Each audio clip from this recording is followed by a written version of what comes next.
Welcome back, everybody. Again, apologize for the technical issues, but Nitro just completes a 3-yard pass for a first down. They'll have it at their 46-yard line. Again, want to thank our third quarter sponsor, Smell My Tarts, for helping us bring you the action here tonight in this West Virginia WVSSAC Class AAA state semifinal.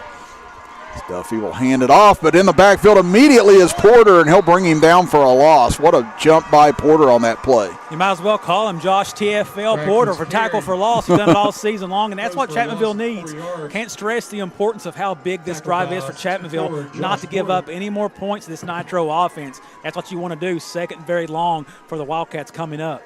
And Ratcliffe had 7 carries for 44 yards in the first half as he got dropped for a 4-yard loss there. Porter had 6 for 25 yards and a touchdown. Duffy also had 3 rushes for 10 yards, but Duffy, passing-wise, only 4 of 9, but 89 yards in that long touchdown to Thompson, the big difference in the first half.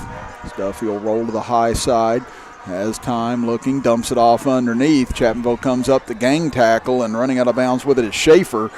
And that will be minimal yardage right there, and Chapmanville doing their best to try and limit the big play. Yeah, could possibly even lost a yard there possibly, but nice job there. He took the check down, not for much at all, but great job on the back end there by the Tigers defense, not giving up anything. I'm sure that was stressed at halftime. Can't give up the big play, keep them in front of you, especially when you have them on third and very long. They can ill afford to give up another third and long conversion like we see the Wildcats convert in the first half. So here comes a big third down right now if Chapmanville can get off the field early in this third quarter. Duffy will take the snap from the shotgun, looking. Now tries to run up into the pocket, takes off with it. He's got a lane to midfield, but brought down from behind. Good pursuit that time by Craddock as he was able to catch up and make sure that Duffy didn't get to that first down marker. That brings up fourth and short. Keegan Craddock's been all over this field, and that shows you the hustle and the want to finish up that play. But that's the danger of the quarterback there. We talked about his legs in the first half, and it seems like they draw these plays up to let him just linger, then take off. So that's going to be something they have to look at. Their eyes are forward, playing a zone, so they got to come up. You got to wonder if they're going to bring up a spy, but that's not the fact now. They got to worry about this short yardage play right here coming up. And Duffy came off the field here, so they're going to go with a Wildcat formation. That looked like a false start. Multiple people there. Yeah, I was going to say, I saw the running back take off early. I think you saw the offensive line pull out early. They were going to make sure they're going to fire off there to get that first down. So that's definitely a bonus for Chapmanville there, going from 4th and 2 to 4th and 7. False start. Offense number 55. 5-yard penalty. 4th down. So now you'll likely see Nitro punt it, but Duffy comes back out onto the field now. So it'll be interesting if they choose to go for it in this spot again. They've got 8 penalties now for 43 yards in this game. Chapmanville with just 1 penalty for 5 yards. And usually that translates to the scoreboard. We haven't seen it in this game, but so Nitro's very fortunate with that many penalties that they're leading this game. And I'm a bit surprised they're going for it right here, Dwayne. Again, this could help flip the game if Chapmanville can get a stop right here. 4th and 7. Duffy looking, fires, has a man, and it's caught for a first down as Schaefer will have it enough, about 9 yards total. And what belief they show in their quarterback right there, Duffy, to deliver that strike on a 4th and 7. Yeah, I was going to say the same thing, Chris. That shows you extreme confidence, and that was a confident throw to go along with that. A strike there for the first down. Again, that stymies any chance for a momentum builder for Chapmanville for now. It'll be 1st and 10 at the 41-yard line of Chapmanville. The Nitro's used up about 3.5 minutes off the clock so far this quarter. They give it off up the middle. Not a whole lot there this time, but falling forward for an extra yard. Some pushing and shoving coming off the pile there. Yeah, we see the physical nature has continued there. Porter topping in the middle. You know, they're battling with this great offensive line by Nitro, and it's going to continue the rest of the night because they know they need to make something happen. Chapmanville has to get a takeaway at some point in this game, I feel, Chris, for them to come back and take this game. Yeah, we talked about turnovers being key tonight. Chapmanville's committed the only turnover of this game so far. That fumble inside the 10-yard line. Now 2nd down and 7. Duffy will roll up top, looking, fires towards the sideline. Great timing pattern, completes it, and that'll be a first down for Nitro inside the 30. Yeah, just another confident throw by Duffy to move the chains. And you got to wonder if they saw something in Chapmanville defense, because we didn't see these rhythm throws in the first half. Again, they find Thompson. That's his third grab of the game. Atkins and Witt on the stop. He's got over 60 yards receiving, including that touchdown now. If you would ask the Tigers faithful, would you be okay with holding Thompson to 3 catches this late in the game? They'd probably say we're good with that, but he makes stuff happen on very minimal catches. On first down, they'll hand it off right up the gut inside the 25-yard line. Another nice gain on first down. Nitro just keeps pounding away right now as they pick up 5 yards. You got to wonder, this Chapmanville defense, they've played so good all year long, but this is the first time we've seen an offensive line wear on them a bit. And then as we've seen, as games go on, and you got a 4-star recruit on the opposite side, and they've moved him around on defense. He's taking up space on the offense, and it's going to wear on this defense. So it'll be 2nd down and 4 officially as they mark him down inside the 25 at the 23. They'll give it off coming near side. Once again, nice little hole inside the 20. And that should be enough for a first down for Porter, as it looked like he got inside the 19-yard line, as they haven't made the spot official yet, but it looks like he's got enough. Nice tough run there by Porter. Tackle made by Austin Kill and helped out by Jeremy Collins. And it looks like they are going to say he's just a little bit shy. Again, it looks to me that he had it from the marker, but they're going to have to pick up a little bit extra here on 3rd and short. Duffy fakes the handoff, keeps it himself, rolls out, now runs back and just heaves it out of bounds as they tried to surprise Chapmanville with a pass play right there, and now it'll be 4th down and inches.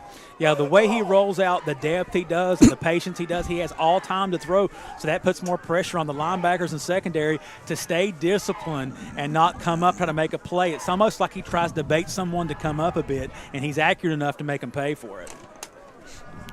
Yeah, because whenever you look at Duffy, he's not big in stature, but he's definitely got a lot of agility to him and very difficult to get on the ground.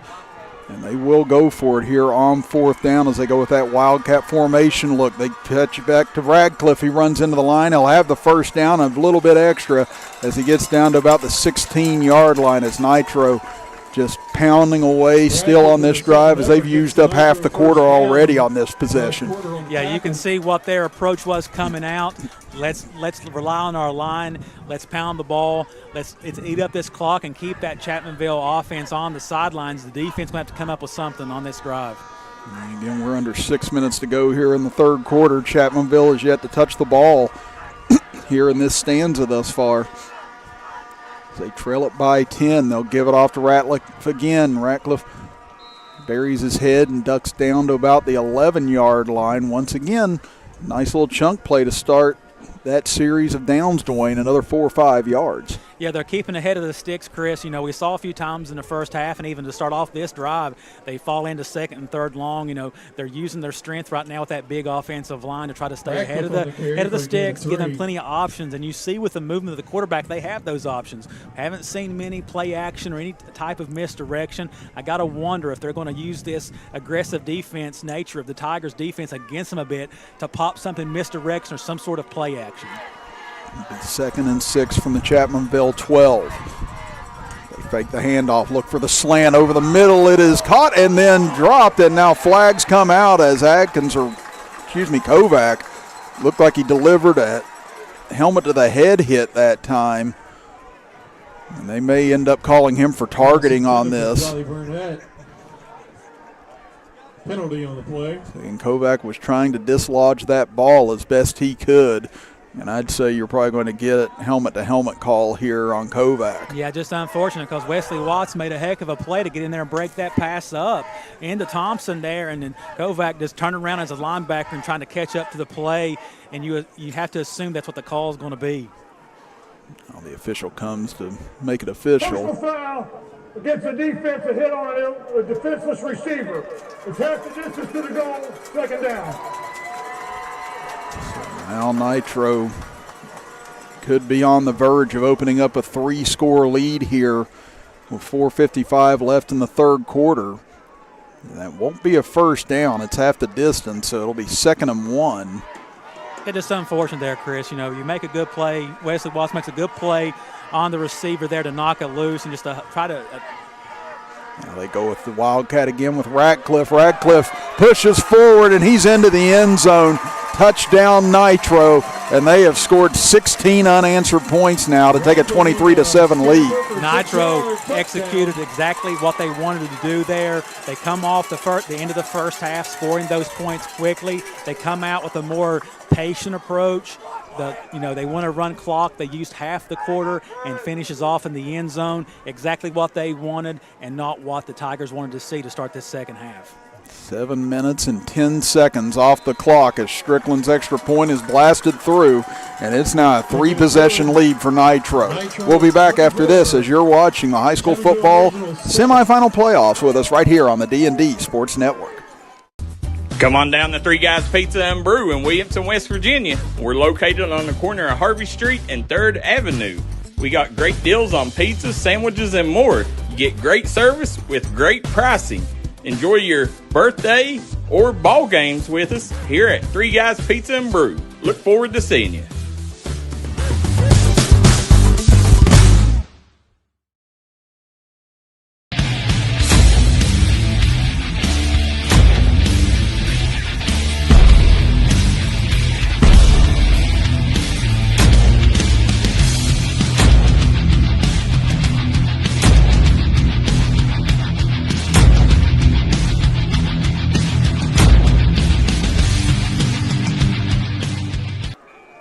To 7 Nitro leads it. Chris Kidd, Dwayne Williams with you. And again, our third quarter sponsor brought to you by Smell My Tarts of Chapmanville. This kick will just simply die at about the 21-yard line. They pitch it back to Ward, trying to make something happen here. Ward along the sideline, out across the 40 to 45. Ball may have come out near midfield. Let's see if it stayed in bounds or not. They say it is Chapmanville ball. So Chapmanville will get it out near midfield and avoid a costly turnover there. We talked about the wrinkles that Chapmanville always throws in, a nice reverse off the return, but I have never seen a ball check up and stop immediately like that, Chris. Not sure if it's the weather. Of course, it's probably a different kicking ball, but a nice return by Trey Ward off the reverse handoff from Austin Aggins. So they're going to start about midfield here. Again, Chapmanville's got to make something happen and happen in a hurry now after Nitro went 16 plays and 7 minutes and 10 seconds off the clock. In order to build this now to a 24-7 lead, Chapmanville 3 scores down, easily the largest deficit of the year for the Tigers. Do they have a monumental comeback left in them?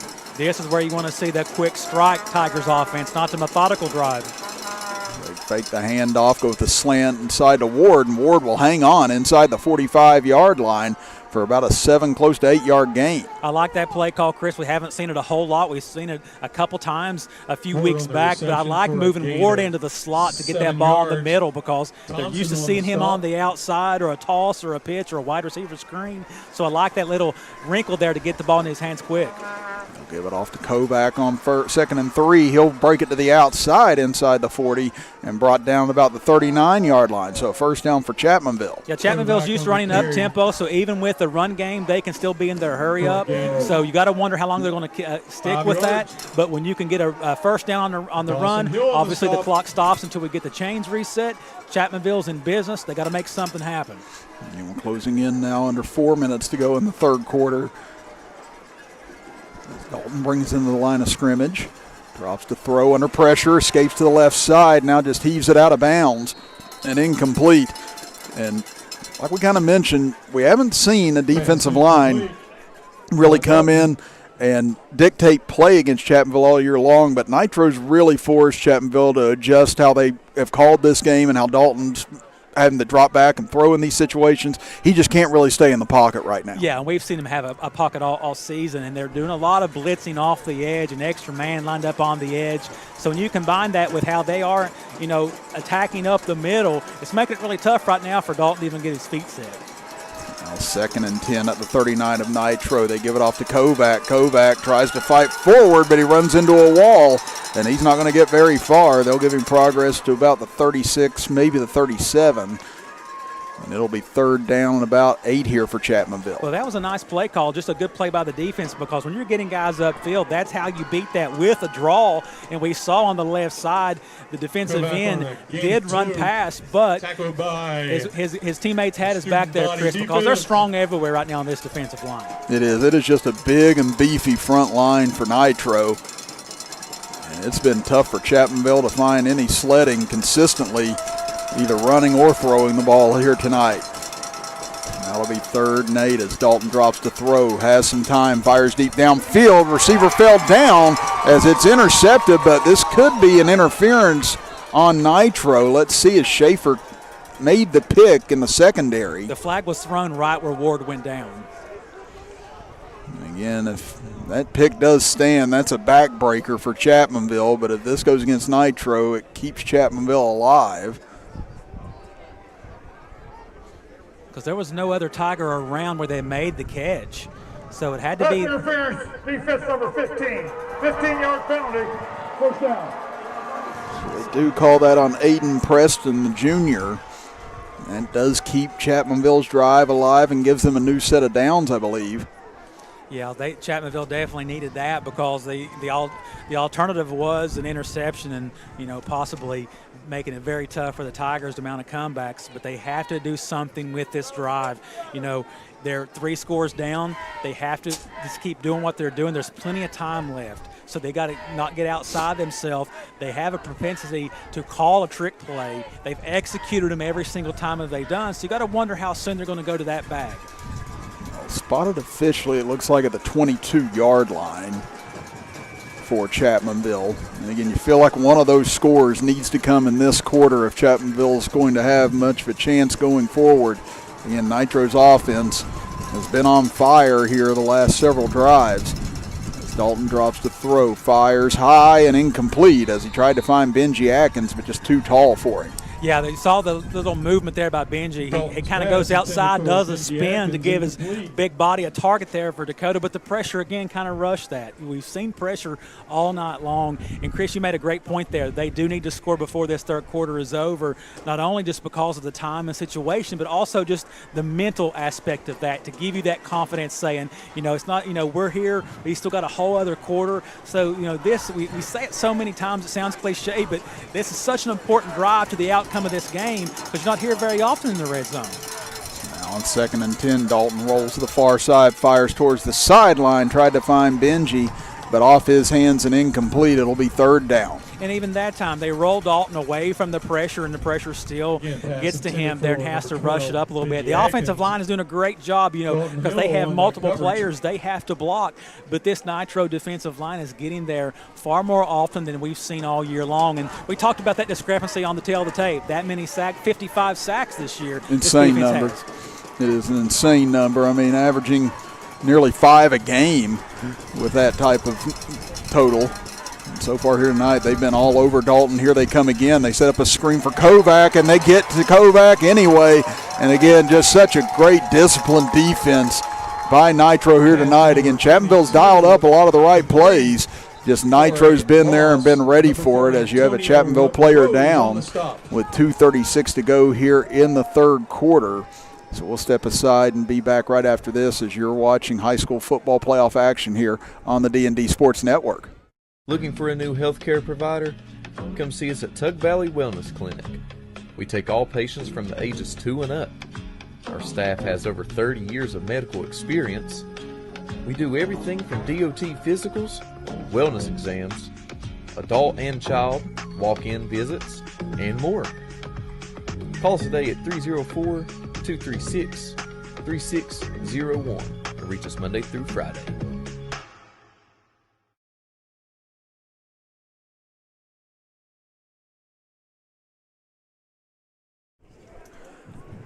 Back here in Chapmanville, Nitro, as it appears it's Preston Kovac that's down for Chapmanville. And again, we've talked about it ever since the Logan game this year. Dwayne, he's had so many lower left leg problems. He's really been fighting through it to try and be a part of this playoff run. Had a huge first game